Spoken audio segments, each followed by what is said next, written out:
The war inside your mind. How to win the invisible battle every single day.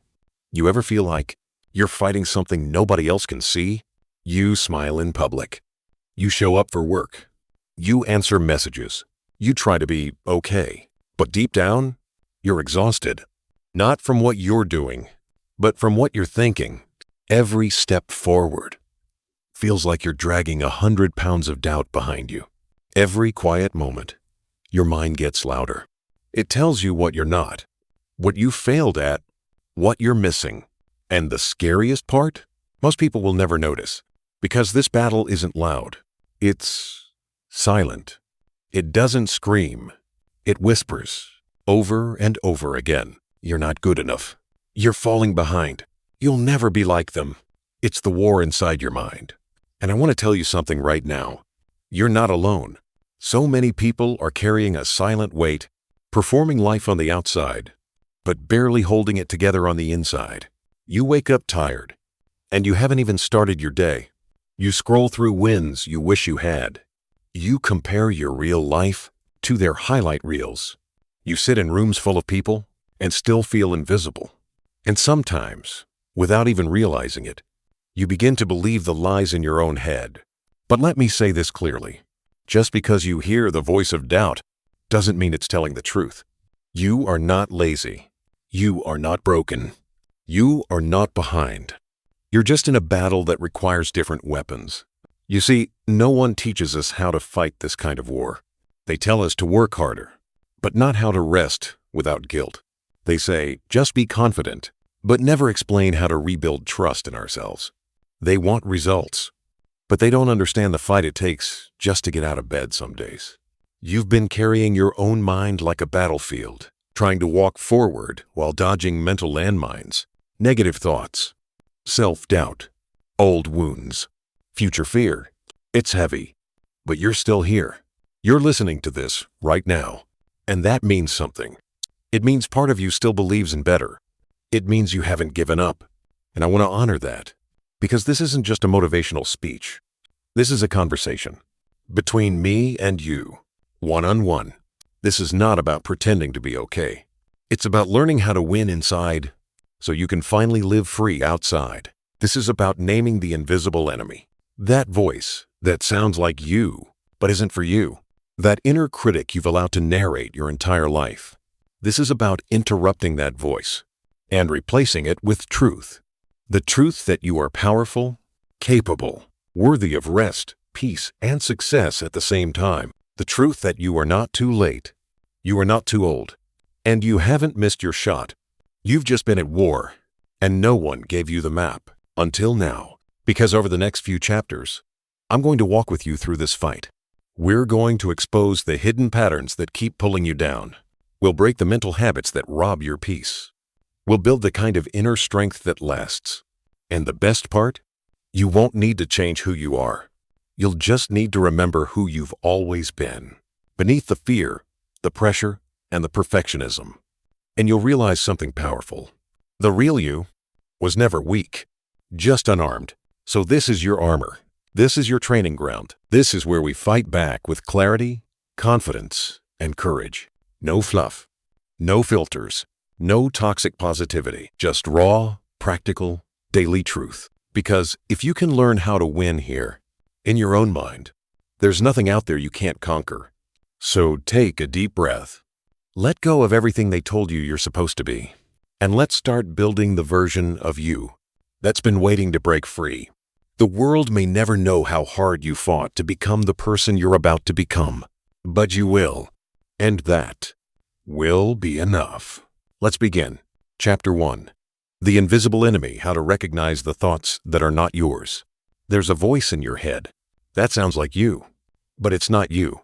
It's the voice that tells you you're behind. The voice that says you're not smart enough, not attractive enough, not ready, not worthy. It's a whisper, but it controls your life like a megaphone. The invisible enemy isn't always outside. It's not always the haters, the pressure, or the environment. Sometimes it's your own thoughts. And here's the scary part. You've lived with it so long that you don't even question it anymore. It becomes the soundtrack of your mind, playing on repeat. while your dreams get quieter and your doubts get louder. Let me ask you something real. When was the last time you heard a positive voice in your head and actually believed it? That's how deep the war goes. We've been trained without knowing it to believe the worst things about ourselves and to doubt anything good. You tell yourself, maybe I can do this. And the voice immediately responds. But what if you fail? You think, I'm proud of myself. And the voice says, don't get too comfortable. It's exhausting. But here's the truth no one talks about. Not every thought you think is true, and not every voice in your head is yours. Some of that inner dialogue, it was downloaded into you from people who never saw your potential, from environments that taught you survival, not self-worth, from a culture that profits off your insecurities. You didn't choose those thoughts, but now you have the power to challenge them. Let me give you an example. When I was younger, I had a teacher who told me I wasn't naturally focused, that I would always struggle to finish things, that I wasn't like the others. And for years, that one sentence lived in my head. Every time I sat down to work, every time I had a big dream, that voice came back. You're not a finisher. You can't focus. You won't follow through. It took me years to realize that voice was never mine to begin with. I just accepted it without proof. And I wonder how many voices you've accepted too. Maybe someone told you you're not smart. Maybe life told you love never lasts. Maybe failure told you success isn't for people like you. But here's what you need to understand. Just because it was planted in your mind doesn't mean it deserves to grow there. You have to audit your thoughts. Like this. When you hear something in your head that brings fear, shame, or defeat, pause. Ask, would I say this to someone I love? If not, why let it live rent-free in your mind? Your thoughts are not permanent. They are programmable. And here's the best part. If a thought can be planted, a new one can be planted too. One that lifts you, one that guides you, one that speaks truth over fear. Let me tell you what that sounds like. Instead of, I'm falling behind, say, I'm building at my own pace. Instead of, nobody sees me, say, the right people are drawn to my light. Instead of, what if I fail? Say, what if I grow? These aren't just affirmations. They're weapons for your mind, because thoughts create feelings. Feelings create actions, and actions create your life.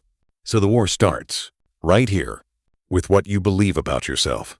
Here's a reflection I want you to sit with. What thoughts have I accepted as facts that might actually be lies? Write them down, question them, challenge them, and then replace them one by one. You're not lazy. You're tired from fighting battles no one can see. You're not behind. You're healing in silence and still showing up. You're not unworthy. You've just been living under a voice that never knew your value. But you do now. And with that awareness, you take your power back. Let me be very clear. You cannot win the war if you're still giving the microphone to the enemy. So today, you choose. Silence the voice of fear. Amplify the voice of truth. It may not happen overnight. Some thoughts are deeply rooted, but the more you question them, the weaker they get. And one day, you'll wake up, and the loudest voice in your head will be your own. Kind, clear, strong. The one that says, I was made for this. I can do hard things. I'm not who I used to be. And that's a beautiful thing. You're not just hearing this for motivation. You're hearing this because it's time. Time to break the cycle. Time to interrupt the loop. Time to start winning right here where it matters most. This is the first step, and I'm walking it with you. Let's keep going. Chapter 2. The Armor of Awareness. How to catch negative patterns before they take over. Awareness. It's the first layer of armor you'll ever need in this war. Because if you can see the pattern, you can stop the pattern. But when you're not aware, the pattern runs you, and you don't even realize it. You wake up late, feel guilty, scroll for motivation, compare your life to a stranger's highlight reel, then tell yourself, what's the point? And call it a day before you even start. That's not laziness. That's not lack of ambition. That's a pattern, one that starts in the shadows and grows when you're not looking. The mind loves routines. It repeats what's familiar, even if it hurts you, because to the brain, familiar equals safe. So if stress, self-doubt, and overthinking are your normal, your mind will keep creating them, even if your heart wants peace. That's why awareness is everything. Let me tell you a story. A few years ago, I noticed a pattern in my mornings. I'd wake up feeling hopeful, but the second I picked up my phone, it was like my energy got hijacked. I'd scroll, compare, overthink, and by the time I got out of bed, I already felt like a failure. Every single morning. I kept thinking I needed more motivation, but what I actually needed was more awareness. One day, I asked myself, why do I feel drained before I even do anything? And the answer hit hard. Because I was feeding my mind garbage before giving it purpose. I was opening my phone before opening my focus. That awareness changed everything. I started putting my phone across the room. I started journaling for 5 minutes before the world could speak to me. I started listening to my own voice before drowning in everyone else's. And for the first time in a long time, I felt in control again. Not because I changed the world, but because I caught a pattern and broke it early. Let me ask you something right now. What patterns are quietly robbing you of your energy every day? Maybe it's how you speak to yourself when you make a mistake. Maybe it's the way you isolate when you feel overwhelmed. Maybe it's saying yes to everyone and silently resenting it later. These aren't personality flaws. They're learned reactions. And what you've learned can be unlearned, but only if you see it first. That's why I call this chapter the armor of awareness. Because once you know your triggers, once you understand your cycles, you start moving with clarity instead of chaos. You stop walking into ambushes. You stop giving energy to traps. You start preparing your mind like a soldier prepares for war. Think of it like this. A warrior doesn't go into battle hoping nothing bad happens. They train for the challenge. They recognize the terrain. They study the enemy's moves. So, why do we enter our days hoping to stay positive, but never prepare for the patterns that pull us down? Your thoughts have tendencies. Your emotions have triggers. But if you can predict them, you can protect yourself from them. Here's how to start. Each time you catch yourself slipping into a familiar spiral, pause it and ask, what usually happens next? When I feel this emotion, do I isolate? Do I overeat? Do I numb out with entertainment? When I'm overwhelmed, do I stop altogether? Do I blame myself? Do I lash out? This isn't about judgment. It's about data. You're learning yourself, not shaming yourself, because self-awareness is not self-criticism. It's self-liberation. Once you know the path, you can take a new one. One of my favorite tools is a pattern journal. Every time I feel off or drained, I write down what happened before it, what I thought, what I did next, how I felt after. After a week or two, you start seeing clear loops. Every time I speak to that person, I feel anxious. Every time I scroll before bed, I sleep horribly. Every time I skip my morning routine, the whole day feels reactive. Once it's on paper, it becomes real. Once it's real, you can rewrite it. You can replace the scroll with silence. You can replace the criticism with compassion. You can replace the numbness with movement. But none of that happens without awareness. You can't fix what you don't see. And you don't have to change everything overnight. You just need to catch it one moment earlier than before. That's how progress is made. Not with perfection, but with presence. So here's your reflection today. What is one recurring thought or behavior I now recognize as a pattern? And how can I interrupt it tomorrow? Just one. Because every time you interrupt the pattern, you rewire the mind. You're not just reacting anymore. You're choosing, and that's the ultimate freedom. Awareness is your armor. It protects you from falling into cycles you didn't consent to. It prepares you to respond, not react. And little by little, you stop being at war with your own mind. Because now, you know what to look for. Let's keep building. Chapter 3. Mental Triggers. How to guard your peace in a world full of noise. Your mind is like a garden, and every day, the world is throwing seeds into it. Some of those seeds are truth, but most are noise. Noise from your phone. Noise from people's opinions. Noise from memories you didn't ask to remember. Noise from environments that don't match your future. And the danger? You don't even realize how much of your peace is being stolen until it's already gone. Let's get real. You open your phone to check one message, and 20 minutes later you're anxious, comparing your life, feeling like you're not doing enough. You scroll through updates, and every post is someone winning, or someone arguing, or someone pretending everything is perfect. That's not just content, that's mental clutter. And you carry that noise into everything else. Into your focus, into your relationships, into your self-worth.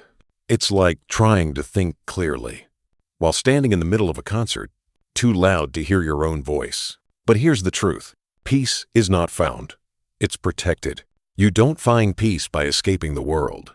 You find it by training your mind to stay rooted, even when the noise tries to shake you. But you have to start recognizing your mental triggers. And I don't mean trauma triggers. I mean everyday traps that pull your mind off center. Let me explain. I used to think I was just sensitive, that I was bad at handling stress, that I couldn't focus like other people, that I needed more willpower. But what I really needed was boundaries. I didn't realize how much energy I was leaking until I started protecting my peace on purpose. Here's what I learned. Your peace doesn't just disappear. It gets chipped away. One scroll, one toxic conversation, one guilty yes when your heart was screaming no. Each one is a trigger. And the more triggers you ignore, the more drained you feel. So I started paying attention. Every time I felt drained, distracted, or down, I'd ask myself, what just triggered this shift in my mood? Was it the comment I read online? Was it a conversation that left me doubting myself? Was it a video that made me feel behind? And you know what? I realized the war wasn't just in my head. It was in what I was allowing into my head. I wasn't protecting my gates. Your mind has gates.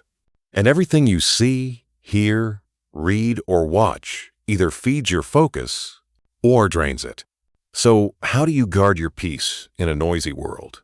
Let me give you 5 tools that changed my life. 1. Audit your digital diet. If you wouldn't eat junk food for every meal, why feed your mind junk content all day? You don't have to delete everything. Just be intentional. Unfollow accounts that make you feel less than. Mute voices that breed anxiety. Create a digital space that reflects who you're becoming, not what you're trying to escape. 2. Control the first and last 30 minutes of your day. What you allow into your mind during those sacred windows shapes your entire inner world. Start your mornings with your own voice before the world speaks. And end your nights in calm, not chaos. Even 5 minutes of stillness can change your entire day. 3. Master the art of saying no without guilt. Every yes to something draining is a no to your peace. It's not selfish to protect your energy. It's wise. You are not a machine. You are not available for everything and everyone. Your peace is sacred. Treat it like it. 4. Recognize energy vampires and set limits. Not everyone deserves full access to you. Some people don't bring insight, they bring chaos. Some people don't listen, they just unload. You don't have to cut them off, but you can create space. Protect your mental oxygen. 5. Create peace rituals throughout the day. It's not enough to have peace. You need to practice peace. 5 minutes of deep breathing. A walk without your phone. Music that slows your mind. A voice note to yourself reminding you what matters. Build peace into your schedule. Don't wait for a breakdown to finally need it. Let me tell you something. There is nothing wrong with your mind. You're not broken. You're just overstimulated, overloaded, overexposed. You're absorbing more opinions in 1 hour than people did in an entire week just 20 years ago. Of course you feel confused.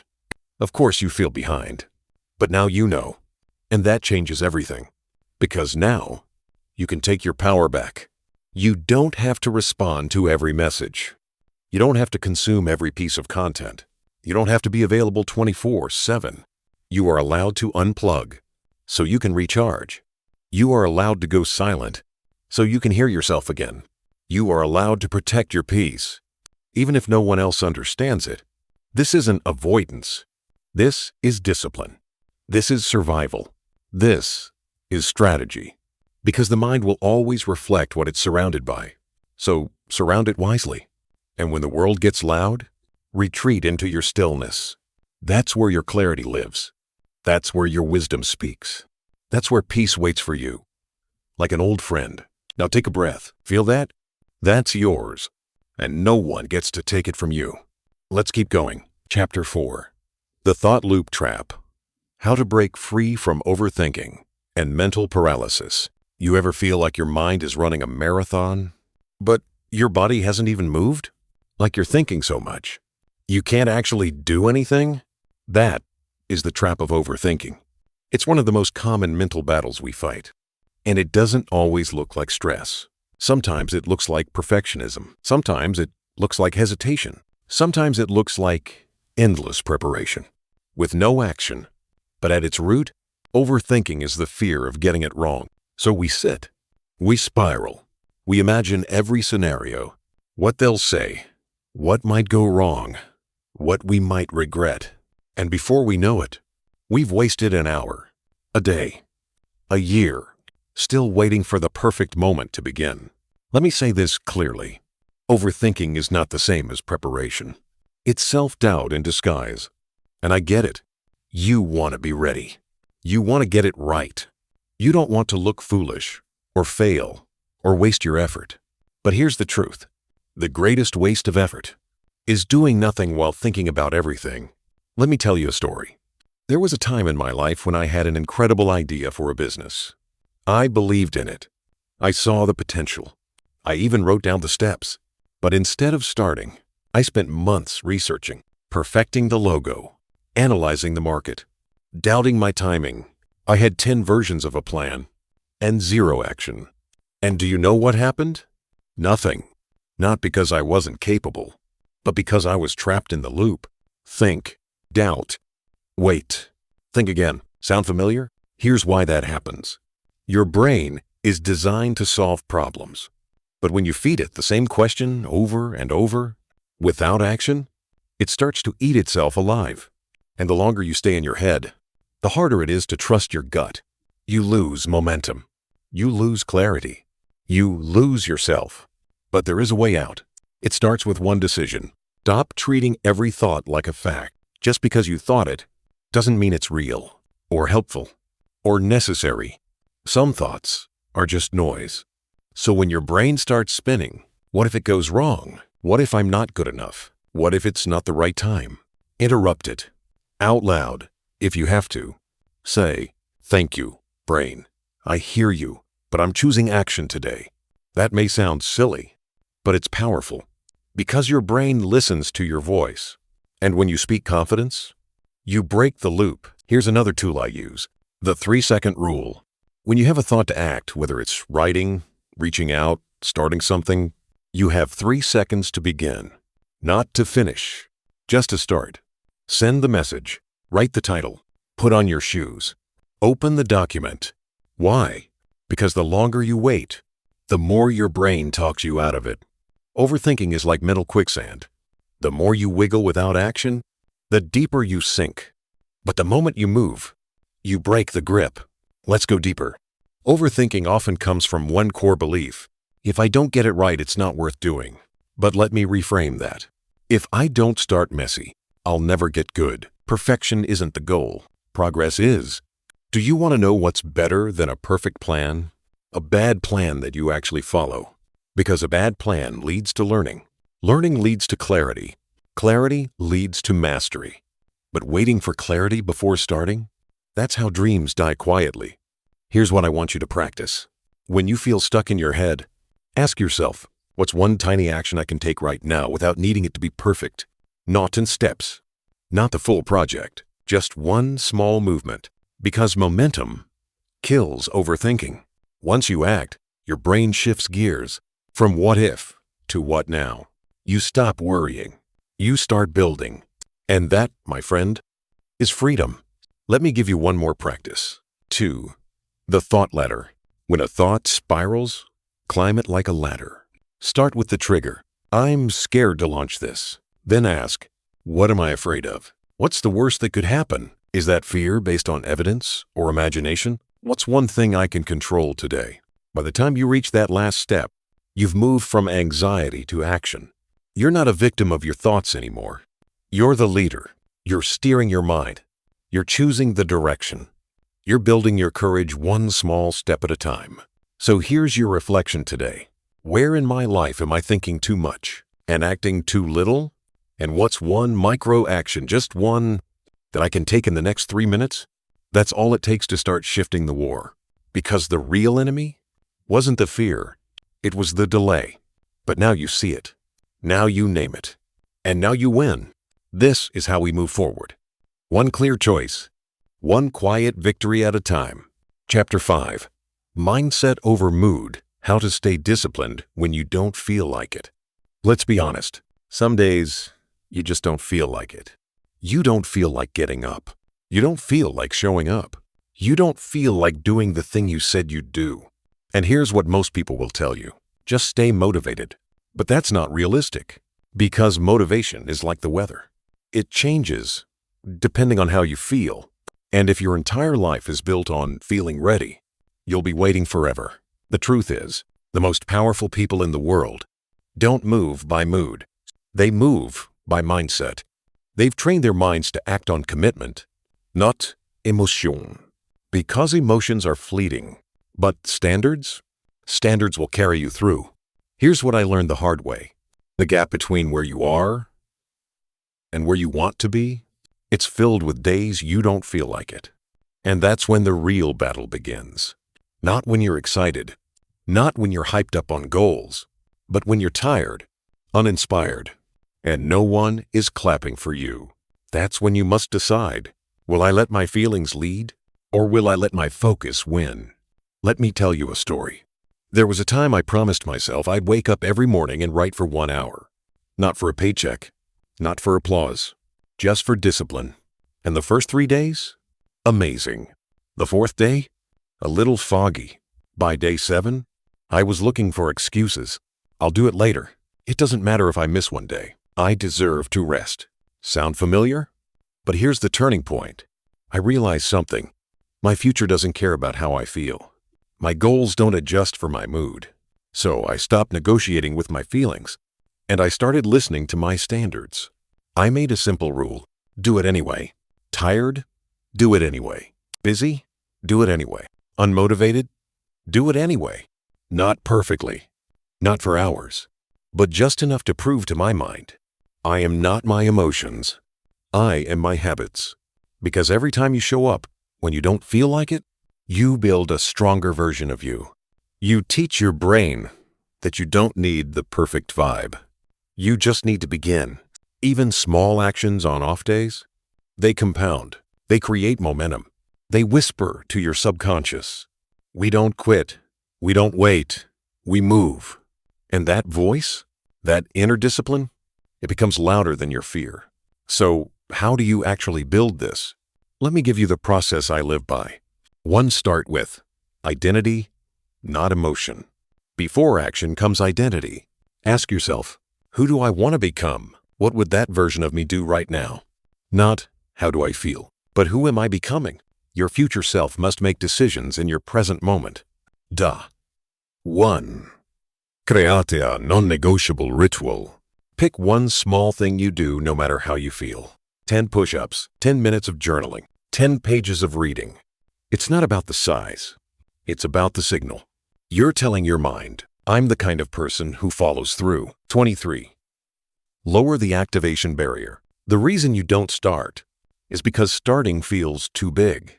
So make it small. Don't say, I have to work out for an hour. Say, I'll put on my shoes and stretch for 5 minutes. Because once you start, you usually keep going. Action breeds motivation, not the other way around. 4. Count the wins, not the flaws. On hard days, we focus too much on what we didn't do. I skipped my full workout. I didn't finish the whole task. But you know what? You still showed up. Even halfway is better than 0. Count it. Train your mind to recognize effort. Because what you celebrate, you repeat. 105. Detach from mood, anchor to purpose. Your emotions are like waves. But your purpose That's the anchor. When you tie your actions to how you feel, you live reactively. But when you tie your actions to who you're becoming, you live intentionally. And that's how you win. Not once, but every single day. Let me say this again. Discipline is doing it anyway, showing up anyway, moving forward anyway, even if your body is tired, even if your heart feels heavy, even if no one sees you, because you're not doing this for approval. You're doing this to honor your own vision. You're doing this because you promised yourself, and now it's time to keep that promise. You don't need to be perfect. You just need to be present and persistent. You don't need fireworks. You just need consistency. But what if I slip? You will. We all do. But don't confuse slipping with failing. You didn't fail. You posed. Now press play. Remember this. The version of you you're building doesn't need permission to rise. Only repetition. You're not waiting for the right energy. You're creating it. Right now. Right here. Today. Reflection. What's one thing I'm committed to doing every day, no matter how I feel? Write it down. Say it out loud. Post it where you can see it. Because your mindset is your compass, not your mood. And when your mood fades, your mindset remains. If this chapter hit home for you, if you're tired of letting emotions lead your life, and you're ready to start choosing discipline over delay, like this video, drop a comment with your non-negotiable. Subscribe if you're ready to win this mental war every single day. Because this channel isn't about hype. It's about healing and growth and becoming the person your potential is waiting for. Let's keep fighting together. Chapter 6. Reclaim your inner voice, how to talk to yourself like someone you love. There's a voice in your life that speaks to you more than any other, not your parents, not your friends, not your mentors. It's you, the voice inside your own head. And for most of us, that voice has not been kind. It corrects you when you mess up, criticizes you when you try, questions you when you dream, mocks you when you rest. It's not just a thought. It's a tone, a rhythm, a constant drip of self-judgment, disguised as realism. You should have done more. Why are you like this? You'll never get it right. And the wild part? You'd never speak to anyone else that way. If your friend made a mistake, you'd say, "It's okay. Learn from it." But when you mess up, you say, "I always ruin things." If someone you love felt discouraged, you'd lift them up. But when you feel low, you say, "I should have tried harder." Why do we do that? Because somewhere along the way, we learn to equate self-criticism with self-control. But hear me, being hard on yourself doesn't make you stronger. It just makes you keener. You silence your dreams. You mute your joy. You question your progress. All because the voice in your head doesn't know how to speak life. But you can change that. You can reclaim your inner voice and teach it how to love again. Let me walk you through it. Notice your default tone. When things go wrong, what's the first thing you say to yourself? Not out loud. In your head.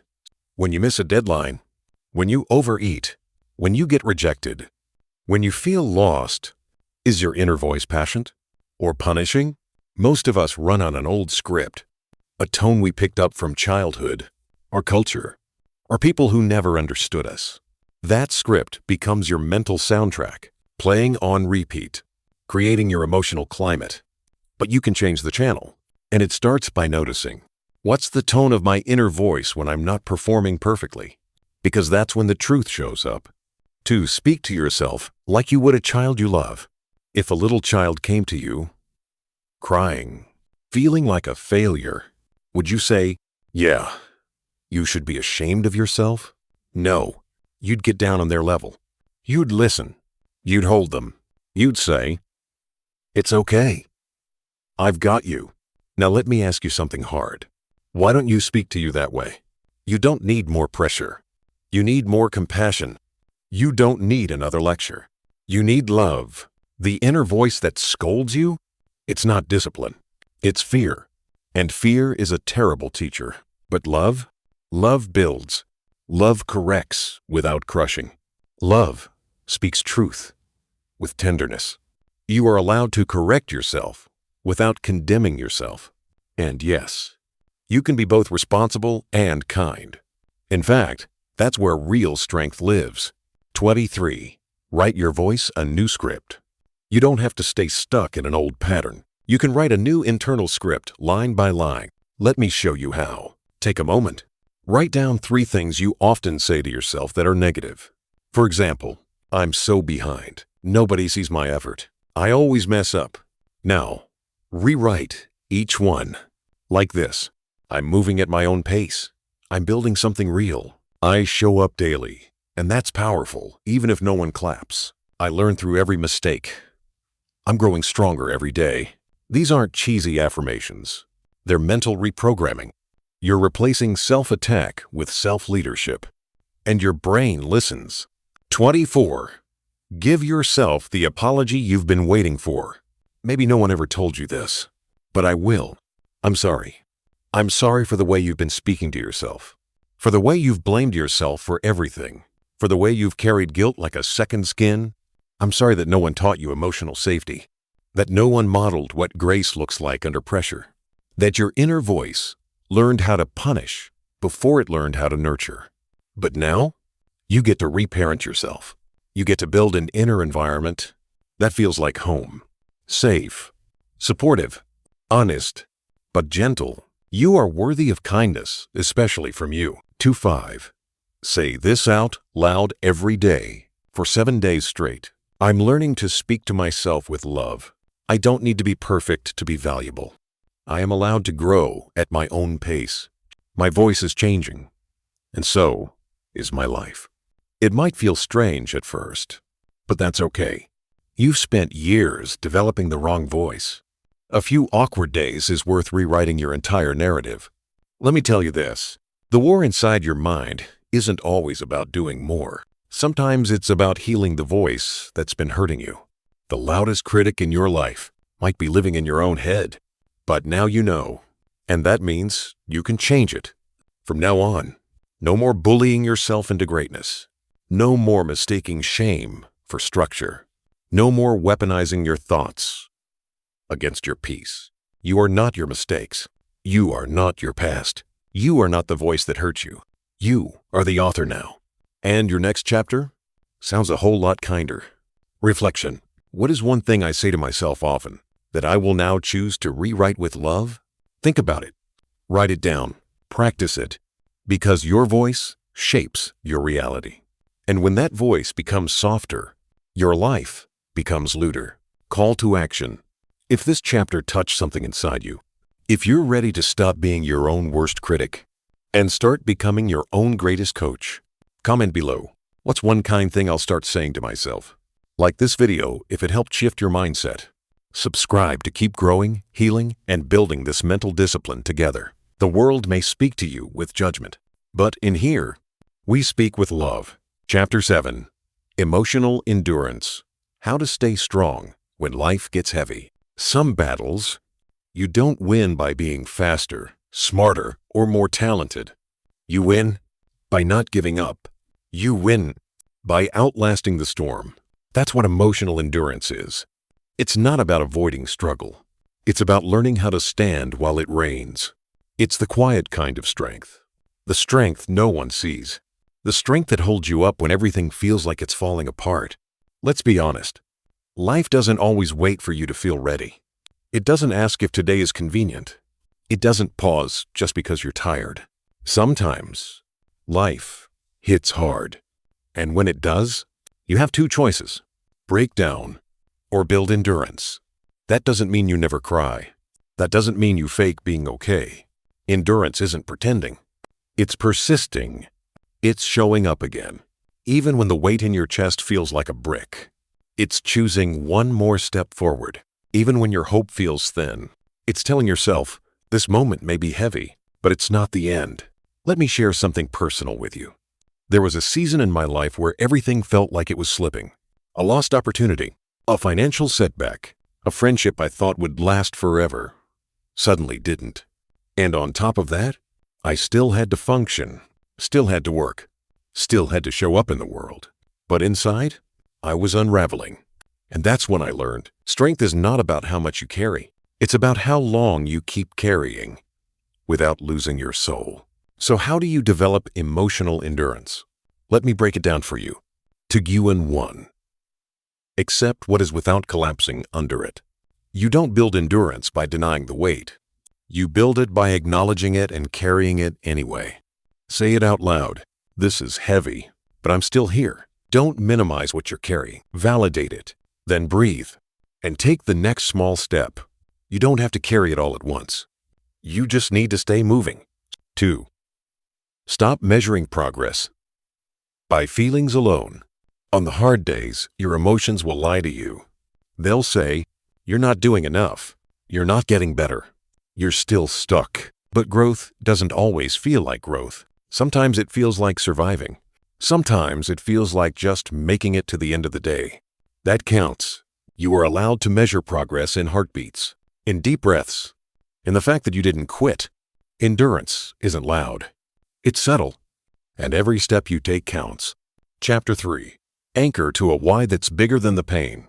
Pain is real, but purpose is stronger. When the weight gets heavy, ask yourself, why am I still fighting?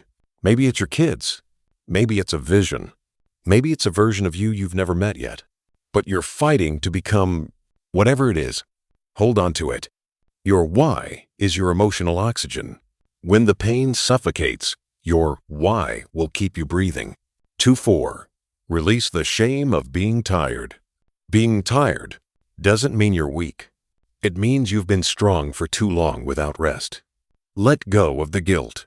Let go of the shame. You are allowed to rest, to feel, to pause without quitting. You don't lose endurance by resting.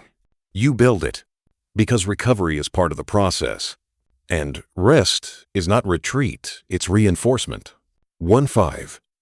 Speak life into the silence. Lifteen Harry. When life gets hard, most people go quiet. They isolate.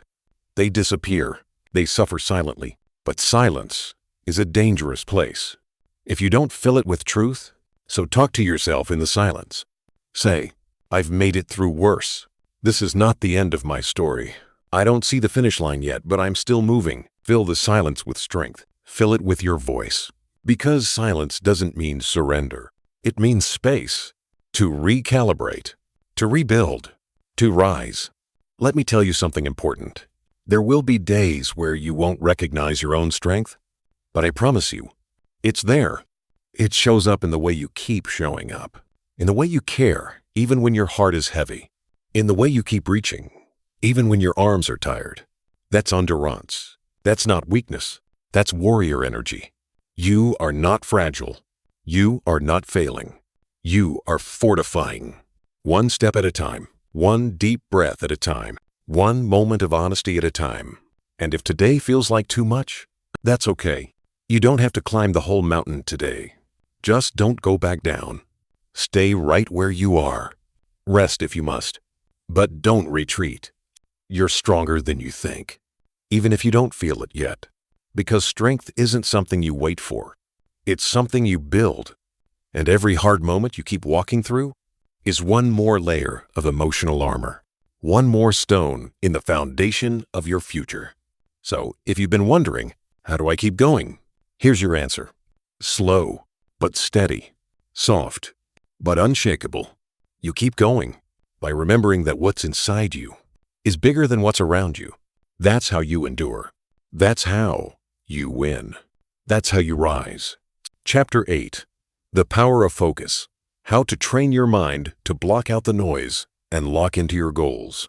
In a world that profits from your distraction, focus is a superpower. Let that sink in. Every platform, every app, every headline, it's designed to hijack your attention, to pull your eyes in 100 directions, to keep your brain busy, but your life stagnant. And most people, they don't even realize they've been mentally kidnapped. They wake up and immediately scroll. They chase 20 tabs. They jump from one thought to the next. And then they wonder why they feel so behind. Let me tell you something real. It's not always your discipline that's the problem. It's your lack of focus. Because without focus, your energy gets scattered. Your time gets stolen. your goals get blurred, and slowly, your life becomes reactive, not intentional. But it doesn't have to stay that way. You can train your mind to lock in, to tune out the noise, to fix your gaze like a laser on what matters most. That's the power of focus. And once you learn how to master it, everything changes. Let me ask you something. When was the last time you had a full hour of deep, clear, uninterrupted thinking? Not multitasking, not half listening, not switching screens, just pure focus. If you can't remember, you're not alone. But that also means this chapter might be the most important one you hear today. Because in a world that's loud and loud and louder, the most powerful thing you can do is quiet your mind and focus your fire. Let me show you how. 2-1. Cut the mental clutter. Focus doesn't start with a to-do list. It starts with a stop-doing list. What are the things draining your mental bandwidth every day? Useless notifications, background tabs, low-level conversations, mental tabs left open from yesterday. Your brain has limits, and every unnecessary input steals space from what actually matters. You don't just need better habits. You need less noise. Start decluttering. Unsubscribe. Unfollow. Put your phone in another room when it's time to work. Every distraction you eliminate is one more inch of mental freedom. 1-2. Create a focus ritual. You can't leave focus up to chance. You have to design it. Whether it's journaling before a task, playing a specific playlist, or lighting a candle before deep work, rituals tell your brain, it's time to lock in now. One of my personal rituals? I write down my top 3 intentions for the day. On paper. Not 10, just 3. Then I ask, what would it look like if these 3 things got my full attention today? That question calms the noise and sharpens the edge. Verse. Protect your mental prime time. You have golden hours, windows in the day when your brain is naturally sharper. For some, it's the early morning. For others, it's late at night. Identify those windows and guard them like treasure. That is your time. No texts, no emails, no social media, just pure focus. Even 1 hour of deep work in your prime time can accomplish more than 6 hours of scattered effort. Read 4. Single task like it's a sacred practice. Multitasking is a myth. Your brain doesn't do 2 things at once. It switches rapidly, losing energy and clarity every time. Focus is not doing more. It's doing one thing with everything you've got. Choose one task, silence everything else, set a timer if you need to, and go all in. Because when your attention is divided, your impact is diluted. But when your attention is whole, so is your power. 2-5. Focus on the process, not just the outcome. The goal is important, but if you stare at it too long, you'll miss the road beneath your feet. Focus is not just about achieving. It's about immersing yourself in the work. Whether it's writing, building, creating, studying, get lost in the process. Feel the texture of growth, the rhythm of repetition, the quiet joy of being fully present with your task. Because that's where transformation happens. Not when the goal is reached, but when the process becomes the reward. Let me say this clearly. You don't rise by chasing everything. You rise by focusing on the right thing. One vision, one task, one moment at a time. And here's the secret. Most people aren't failing because they lack talent. They're failing because they're chasing too many things with too little focus. But you're different. You're choosing clarity over chaos, discipline over distraction, direction over dopamine. That's how you win this mental war. Not by reacting to everything, but by choosing one thing worth building and giving it your full soul. Let me give you a simple challenge. Reflection. Daily drill. Choose one block of time tomorrow, just 45 minutes. No distractions. No switching. Just one task. One mission. And before you begin, say this out loud. This matters. This is my time, and I will protect it. Then lock in, and notice how much sharper you feel. How much prouder you are when it's done. How much clearer your path becomes when the noise finally fades. That is focus. That is power. And the more you practice it, the more you become unstoppable. Let's keep building. Chapter 9. The Discipline of Letting Go, How to Stop Carrying What's No Longer Serving You.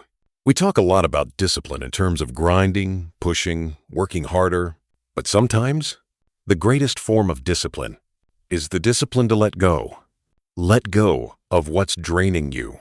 Let go of what's delaying you. Let go of what no longer aligns with the person you're becoming. It sounds simple, but it's one of the hardest things you'll ever do.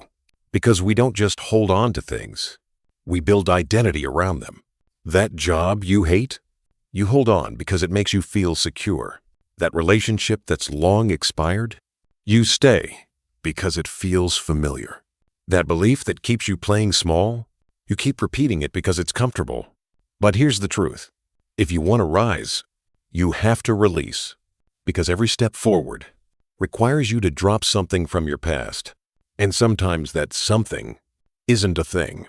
It's a version of you, a mindset, a habit, a pattern, a story. So let me ask you right now, honestly, what are you still carrying that's too heavy for the future you say you want? You see, most people stay stuck, not because they lack talent, but because they won't release the weight. They keep trying to build a new life with arms full of old baggage. And that baggage, it slows your momentum, clouds your vision, blocks your blessing. But you don't have to stay bound to it. You are allowed to set things down. Let me walk you through what that looks like. Adges 1. Let go of the need to prove yourself. You are not on trial. You don't owe your greatness to people who couldn't recognize it. You don't need validation from people who only see your past. Every time you move from a place of trying to prove, you disconnect from your power. Because power doesn't shout. It knows. You don't need to post every win. You don't need to explain every decision. You don't need to chase applause. The real ones feel your growth without the performance. Let go of the need to prove. Just be. That's enough. 2. Let go of what you outgrew. Just because something worked before doesn't mean it belongs in your next season. That old schedule, that old mindset, that old circle, they might have served you once. But now, they keep you small. Growth feels awkward at first because you're stepping into spaces your past self never dreamed of. You'll feel stretched, uncomfortable, misunderstood. That's okay. Letting go is not disrespect. It's discernment. You're not being disloyal to your past. You're being loyal to your future. 3. Let go of the mistakes you keep replaying. There's no rewind button, no magic redo, but there is release. You cannot rewrite what happened, but you can rewrite what it means. That failure, it didn't define you. It refined you. That misstep, it didn't ruin you. It revealed what needed to change. The longer you punish yourself for the past, the longer you stay unavailable for the present. So give yourself permission. I forgive myself for what I didn't know back then. I release the version of me that made those choices. I'm building new from here. Say it. Mean it. Move forward. 1-4. Let go of the habit of overattaching. You are not required to grip everything so tightly. You can pursue without clinging. You can commit without controlling. You can care deeply and still detach from outcomes. Sometimes the reason we suffer is because we try to force what should have already been released. That goal you keep chasing just for ego? Let it go. That old expectation of who you thought you'd be by now? Let it go. That vision that no longer aligns with your spirit? Let it go. Peace begins where control ends. Let me tell you something from experience. You don't lose yourself by letting go. You find yourself underneath the pressure, underneath the old story, underneath the guilt. There's a version of you that's lighter, clearer, free. And that version is waiting on the other side of your release. But first, you have to grieve what's no longer aligned. Yes, grieve. Even if it wasn't healthy, even if it wasn't right. Because when you release something, you're not just walking away from a thing. You're walking away from the identity you wrapped around it. That takes courage. That takes heart. That takes discipline. The discipline to say, I love who I was, but I'm choosing who I'm becoming. 2-5. Let go of the timeline. Maybe the hardest one of all. That silent belief that you should be further by now. That haunting thought that you're late. That anxiety that everyone else is ahead. Let it go. Time is not your enemy. Comparison is. You are not behind. You're becoming. Every step you've taken was for something. Even the detours. Even the delays. Trust the unfolding. Trust the timing. Trust that what's for you can't miss you. And that rushing won't speed up your peace. Let me wrap this chapter with a question. If you could remove one weight from your mind, heart, or routine today, what would it be? Think about that, because that's where your next level begins. You don't have to hustle harder. You just need to carry less. So breathe. Release. Trust. You're not weak for letting go. You're wise. And soon, you'll look back and realize that what felt like loss was actually the beginning of your liberation. Chapter 10. The Power of Belief: How to See Yourself as Capable Before Anyone Else Does. Before anyone believed in you, before they liked your posts, before they clapped for your wins, before they saw your potential, you had to see it first. You had to believe, without evidence, without applause, without validation. That is the foundation of everything. Belief. But I'm not talking about fake positivity or standing in the mirror yelling affirmations you don't believe yet. I'm talking about deep, personal, internal belief. The kind of belief that whispers, I might not have the proof yet, but I know I'm meant for more. The kind of belief that says, even if no one claps, I'm still going. Even if I fall, I'll rise better. Even if it's hard, I'll figure it out. That belief? It's the seed of every success story you've ever heard. And guess what? No one can plant it for you. It has to come from within. Let me tell you something that might sound strange. You've already proven you can believe. You've done it before. Every time you started something without knowing how it would turn out, that was belief. Every time you got back up after being knocked down, that was belief. Every time you said, I'm going to try again, that was belief. It's already in you. But now, you have to learn how to protect it. Because belief is fragile in the beginning, especially when the world is loud, especially when people doubt you, especially when you've failed before. But hear this, your belief is your responsibility, not theirs. Don't wait for others to see what you see. Don't wait for their permission. Don't wait for proof before you trust your own power. You are the proof. Every step you take, every chapter you write, every risk you embrace, you're building evidence. Right now. Here's the problem though. Most people don't lose belief because of failure. They lose belief because they're looking at themselves through someone else's lens. They measure their value by someone else's voice. They look at rejection and call it a reflection of who they are. They base their worth on results instead of resilience. But let me remind you, you are not the rejection. You are not the delay. You are not the outcome. You are the one still showing up. You are the one still building. You are the one still trying. That matters more than you know. Let me walk you through how to build unshakable belief in yourself step by step. 1. Remember the receipts. Look back at your life, not just the wins, but the times you survived. You made it through things others didn't even know you were going through. You kept smiling while your heart was breaking. You kept moving forward when you wanted to disappear. You kept believing even if it was small. That is proof. You're stronger than your doubt, stronger than your fear, stronger than the voice that says, you can't. So the next time that voice comes up, speak to it. I have evidence. I've grown before. I'll grow again. 2.com. Borrow the belief if you have to. There were times in my life I couldn't see it in myself. I was too deep in self-doubt, too far in the fog, but someone else believed in me. Sometimes it was a friend. Sometimes it was a book. Sometimes it was a voice like this one speaking straight to my soul. And I learned something powerful. You don't have to believe fully at first. You just need a spark. If you can borrow belief long enough, you'll start to build your own. So borrow this from me if you need to. I believe in your potential. I believe in your vision. I believe in your ability to rebuild, no matter how far you feel from where you want to be. Take that belief. Hold it tight until it becomes yours. 23. Stop waiting for perfect confidence. You don't need full confidence to begin. You just need enough courage to start. Confidence comes after the action, not before. It comes from trying, failing, learning, repeating. Confidence is not a personality trait. It's a skill. And like any skill, you build it, brick by brick, repetition by repetition, belief by belief. So don't wait. Move now.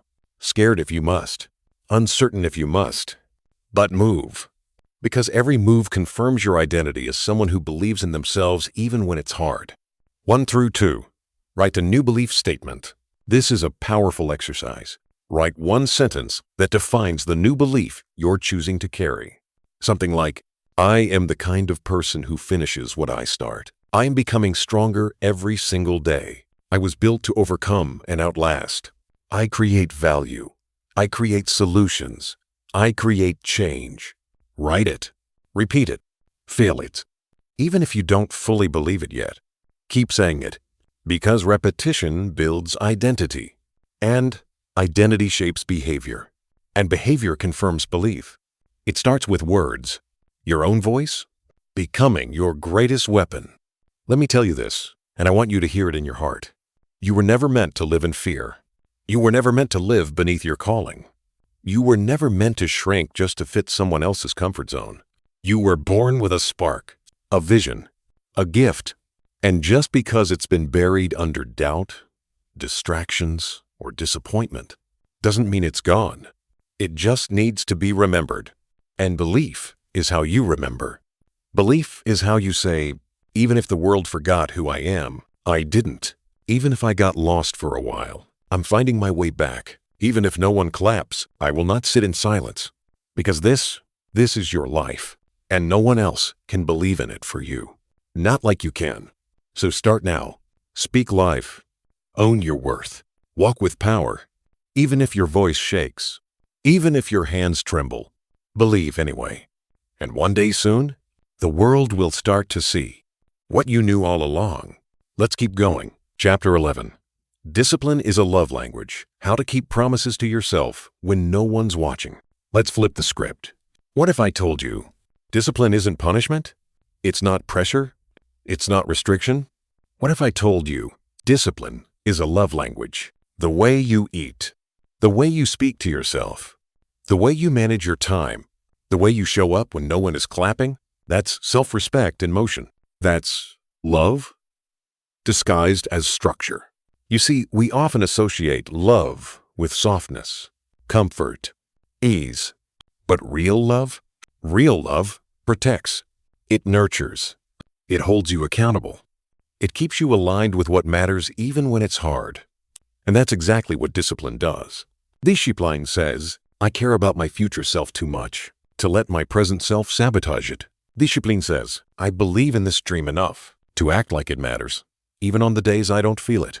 Discipline says, I honor my growth by doing the work, not just wishing for results. It's not about being strict. It's about being devoted. Because when you love someone, what do? You keep your promises. You show up consistently. You think long-term. You don't betray their trust. And yet when it comes to ourselves, we flake. We delay. We lie to ourselves over and over. I'll start tomorrow. I'll be better next week. I'll just skip today. It won't matter. But it does matter.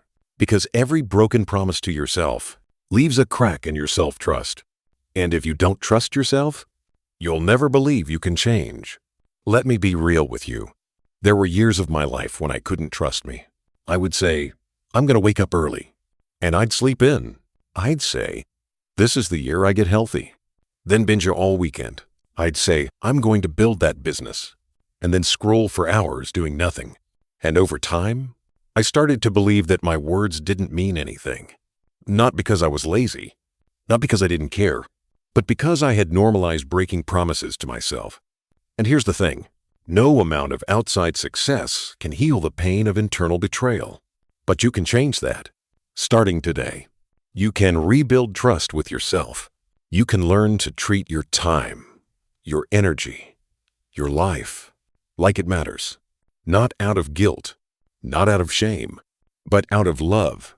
1. Start with micro-promises. Stop making promises you can't keep. Start making small ones and actually keeping them. Not, I'll go to the gym for 2 hours every day. Start with, I will stretch for 5 minutes before bed.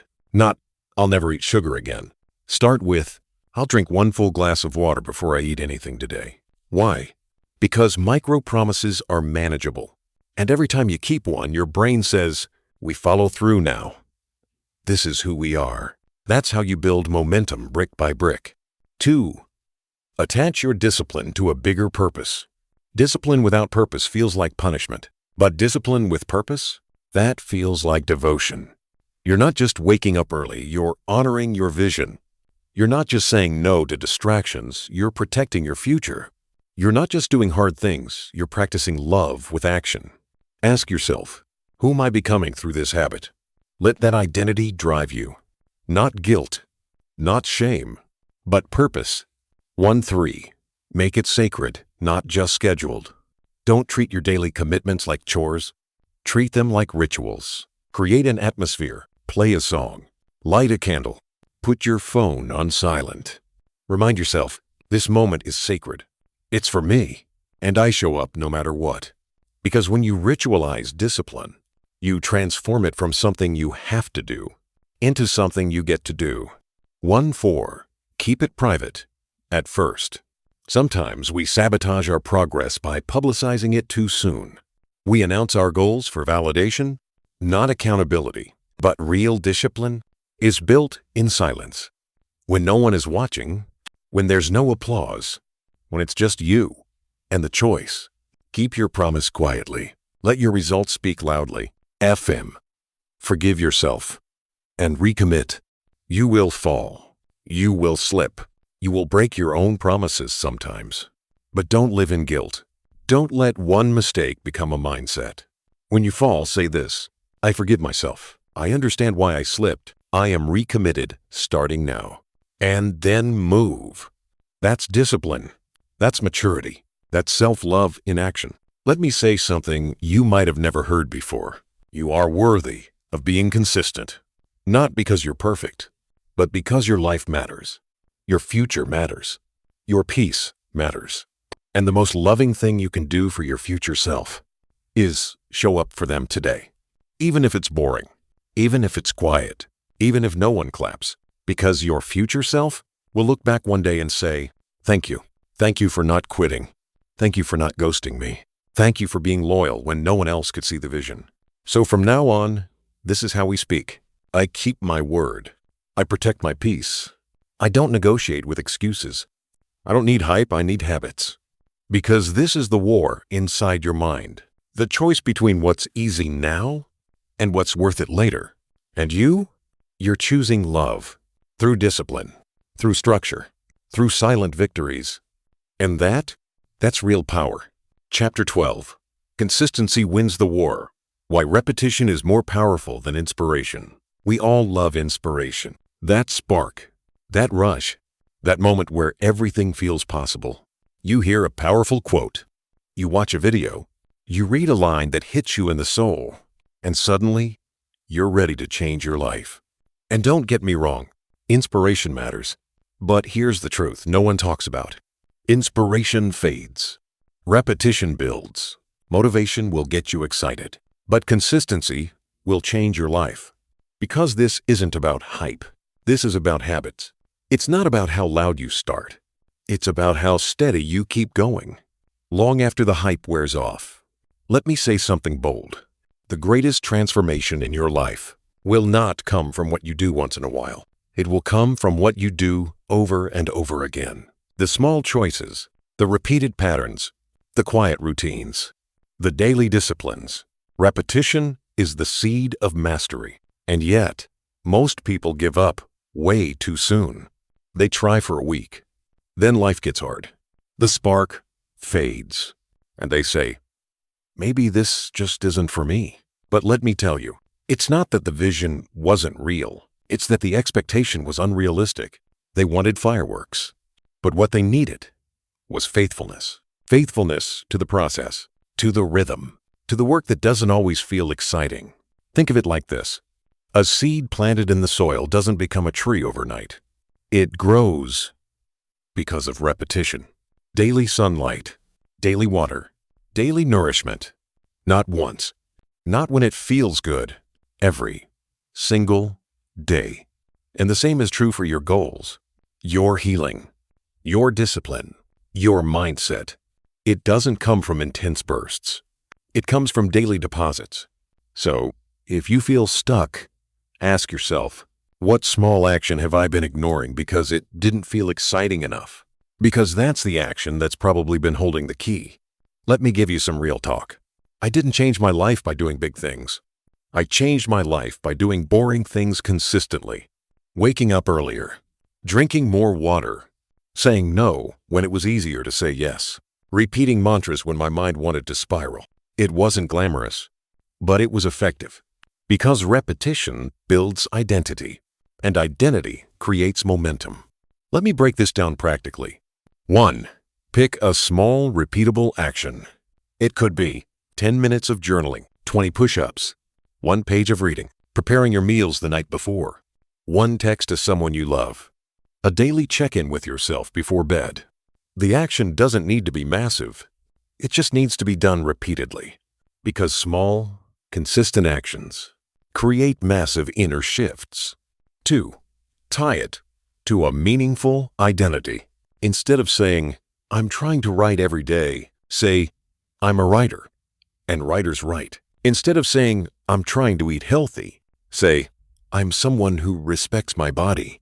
The more you align your identity with the action, the more likely you are to stick with it. Because when it becomes who you are, it no longer needs to be negotiated. 2-3. Track the reps, not the results. Results are delayed, always.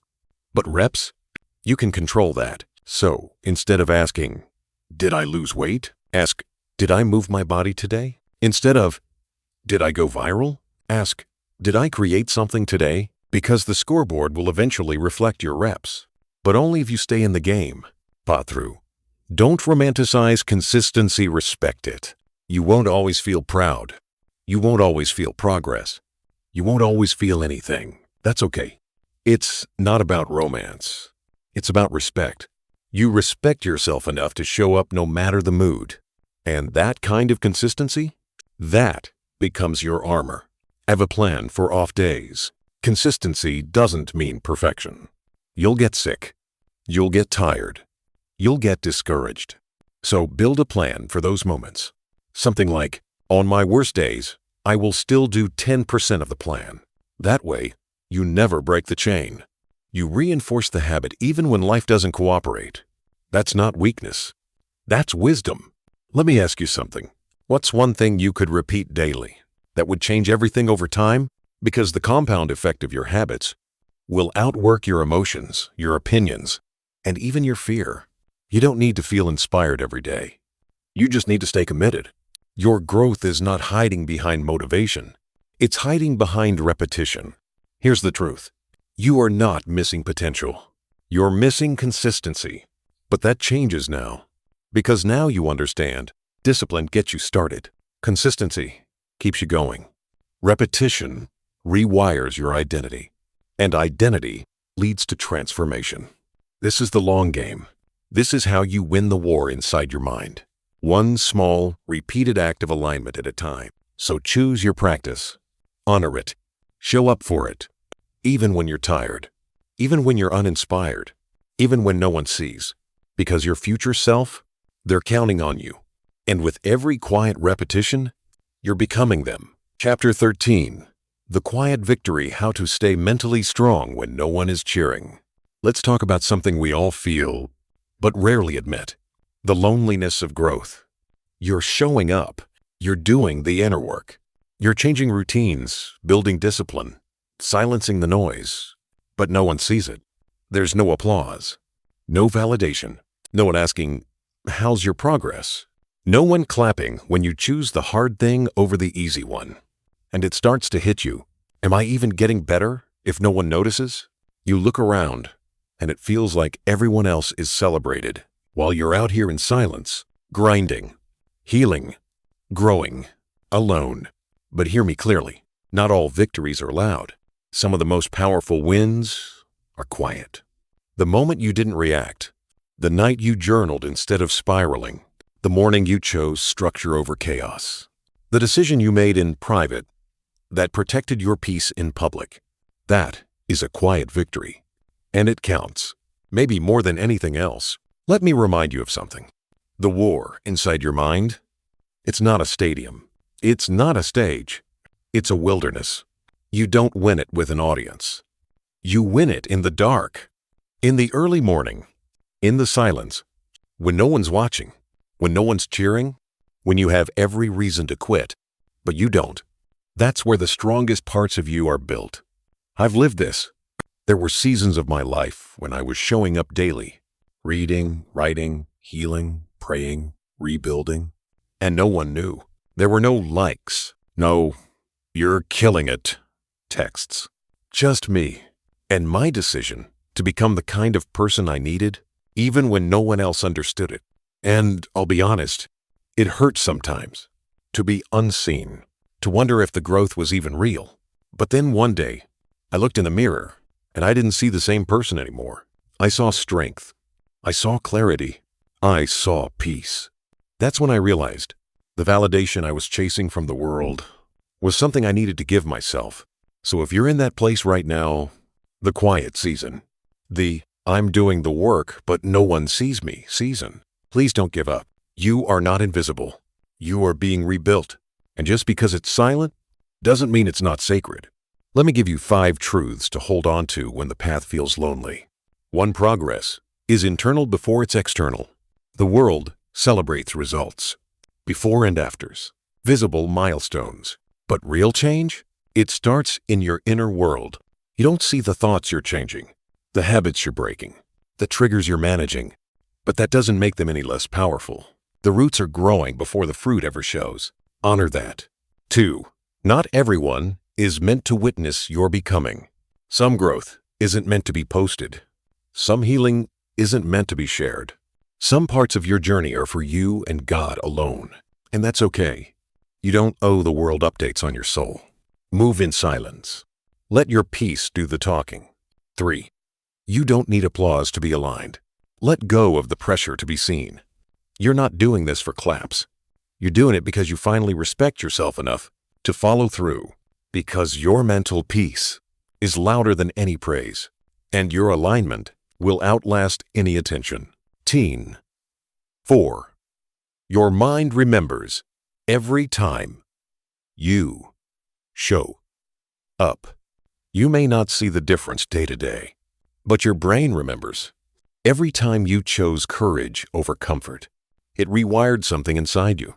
Every time you honored your word to yourself, it made you stronger. And those tiny deposits, they compound into a version of you that's unshakable, even in silence. 25.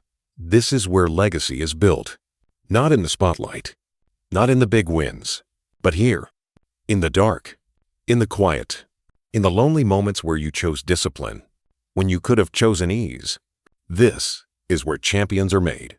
This is where warriors are forged. This is where you become undeniable. Let me say this to your heart. You are not behind. You are not forgotten. You are not small because you're unseen. You are being strengthened in private for something powerful in public. The same way a seed dies in the dirt before it breaks through the surface. Your quiet season is preparing you for a loud future, but only if you keep going. So don't stop just because no one notices. Keep writing, keep healing, keep showing up, keep honoring your routines, keep keeping your promises. Because the day will come when someone asks, "How did you become this version of you?" And you'll smile, because you'll know it wasn't magic. It wasn't luck. It was the quiet victories, the ones no one saw. But that changed everything. Let's keep walking. The war isn't over, but you're no longer fighting blind. Final reflection. Take a deep breath. You made it all the way here, through the noise, through the doubt, through the whispers in your mind that said you'd never follow through.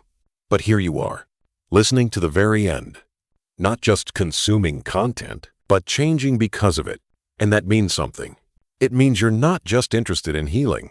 You're committed to it. You've walked through every chapter of this journey, from recognizing the invisible enemy, to reclaiming your inner voice, to developing emotional endurance, to choosing discipline as an act of love. You've been learning how to win the war inside your mind, not just with willpower, but with wisdom. And maybe for the first time in a long time, you feel clear, not because the world changed, but because you did. Because you've remembered something most people forget. The mind shapes the moment, and the moment shapes your life. You've stopped outsourcing your peace. You've stopped waiting for motivation. You've stopped hoping for a breakthrough and started becoming the breakthrough.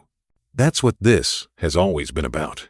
Not hype, not hustle, not perfection, but power, pace, and personal truth. You've learned that the enemy is not always out there. Sometimes it's the voice within, the pattern, the loop, the identity you outgrew but kept wearing anyway.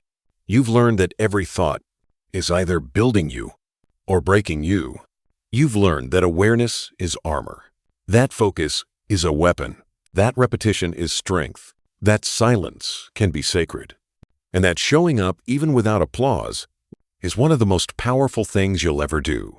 But before we close this chapter, let me remind you of something sacred. You don't have to be perfect to win this war. You don't have to be fearless. You don't have to have it all figured out. You don't need a 10-step plan to become who you were meant to be. You just need one thing, a decision to keep fighting, to keep returning to yourself, to keep walking even when it's uphill. Because victory is not some massive explosion. Sometimes it's just you waking up, breathing deep, refusing to quit. Sometimes that's enough. Sometimes that's everything. So where do you go from here? You apply it. You don't let this just be a feel-good moment. You let this be the standard now. You return to these words when your mind tries to pull you backward. You protect your peace the way you protect your phone. You silence the noise with focus. You interrupt the spiral with truth. You catch yourself, correct yourself, and carry yourself like someone who finally remembers who they are. And above all, you trust yourself again. You trust that your inner strength is real. You trust that your mind is not your enemy, it's your engine. You trust that your story isn't over. It's just beginning.